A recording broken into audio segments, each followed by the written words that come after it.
तो आज हम एक ऐसी कहानी में उतरने वाले हैं जो एक रहस्यमयी झील के बारे में है। एक ऐसे स्वामी के बारे में जो पानी पर चलता था और आस्था और धोखे के बीच की उस बारीक सी लकीर के बारे में जहां चमत्कार खत्म होता है और सच शुरू होता है। कहानी हमें ले चलती है सुंदरपुर गांव में, जहां एक रहस्यमयी सरोवर है जो गांव वालों के लिए डर और तरह तरह की कहानियों का केंद्र बना हुआ है। लोग आपस में कानाफूसी करते हैं कि आधी रात को ठीक इसके बीचों बीच एक अजीब सी नीली लौ जलती है और जिसने भी हिम्मत करके उसके पास जाने की कोशिश की, सरोवर ने उसे निगल लिया। और यहीं से एक बहुत बड़ा सवाल खड़ा हो जाता है। जो कुछ भी गांव वाले देख रहे थे, क्या वो सच में कोई दैवीय चमत्कार था या फिर एक बहुत बड़ा धोखा? अब देखिए, इस सरोवर के किनारे दो बड़े ही प्रभावशाली संत रहते थे। एक थे श्रद्धेय स्वामी कपटी महाराज और दूसरे उनके शिष्य माया मुनि। उनकी कुटिया भी कोई ऐसी वैसी नहीं थी, किसी राजमहल जैसी थी। जो भी आता उन पर उनकी महानता का एक गहरा असर छोड़ती थी। गांव वालों का विश्वास इतना पक्का था कि सरोवर का पानी खुद वरुण देव का आशीर्वाद है और वो नीली लौ कोई दिव्य शक्ति है। उनका मानना था कि सिर्फ वही इंसान उसके पास जा सकता है जिसे सिद्धि मिली हो, और बाकी कोई भी अगर कोशिश करेगा तो डूब जाएगा।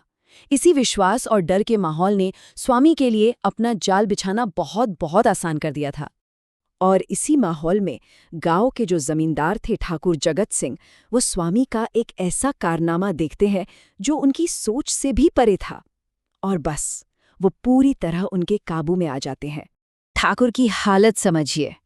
उनकी बातों में हैरानी और उस शक्ति को पाने की जो बेताबी है वो साफ झलकती है।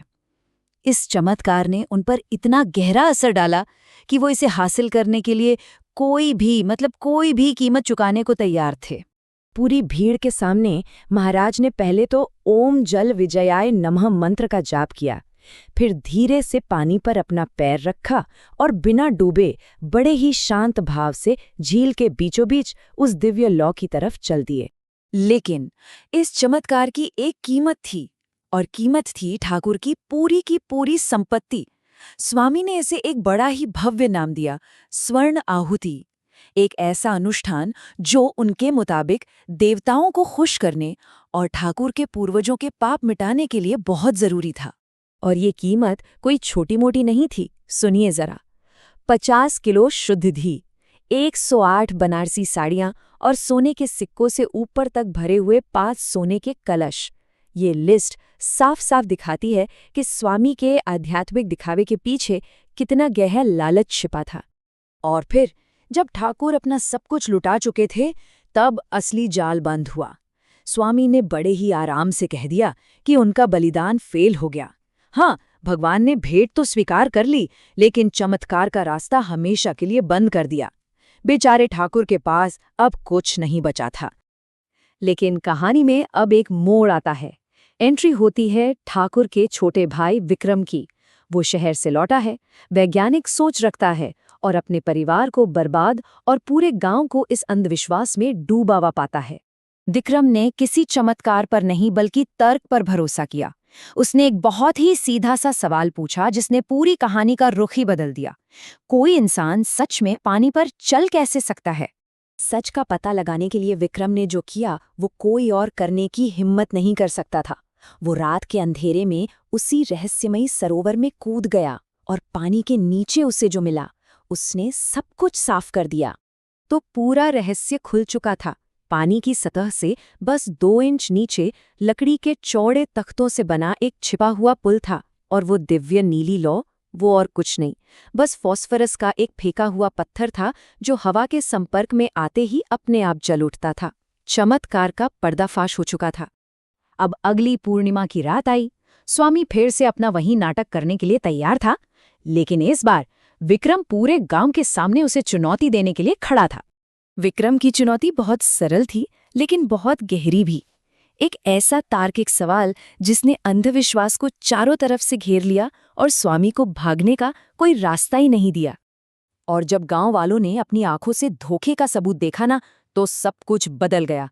जैसे ही वो लकड़ी का बड़ा सा तख्ता पानी से बाहर खींचा गया, मानो झूठ का पूरा महल एक झटके में ढह गया। गुस्साई भीड़ अब उन धोखेबाज स्वामियों पर टूट पड़ने ही वाली थी कि उसी पल वहां संत कबीर साहिब आ पहुंचे। और उनकी मौजूदगी में कुछ ऐसा था कि पल भर में सारा माहौल शांत हो गया। यहाँ पर दो रास्ते बिल्कुल साफ साफ नजर आते हैं। एक तरफ कपटी महाराज, जिनका धर्म लालच और डर पर टिका था, और दूसरी तरफ कबीर साहिब, जिनकी सीख सच्चाई और मन की पवित्रता पर आधारित थी। अब बारी थी असली ज्ञान की, असली समझ की। कबीर साहिब ने भीड़, ठाकुर और उन अपमानित स्वामियों को वो शिक्षा दी जो किसी भी चमत्कार से कहीं बहुत परे थी। कबीर साहिब ने बहुत ही सरल शब्दों में समझाया कि सच्चा ज्ञान मोटी मोटी किताबों या बड़े बड़े अनुष्ठानों में नहीं मिलता। ये तो बस प्रेम के 2.5 अक्षरों में छिपा है, और जिसने उसे समझ लिया, असली पंडित वही है। तो इस पूरी कहानी का सार, निचोड़ यही है। असली चमत्कार पानी पर चलना नहीं है, बल्कि किसी को दुख के सागर से बाहर निकलने में मदद करना है। सच्ची आध्यात्मिकता किसी कर्तव्य में नहीं, करुणा में है। तो ये कहानी हमें एक बहुत ही जरूरी सवाल पर लाके छोड़ देती है कि आखिर आस्था और मूर्खता के बीच की वो बारीक सी रेखा कहाँ होती है। यह हमें अपनी मान्यताओं पर और सच की असली प्रकृति पर सोचने के लिए मजबूर करती है।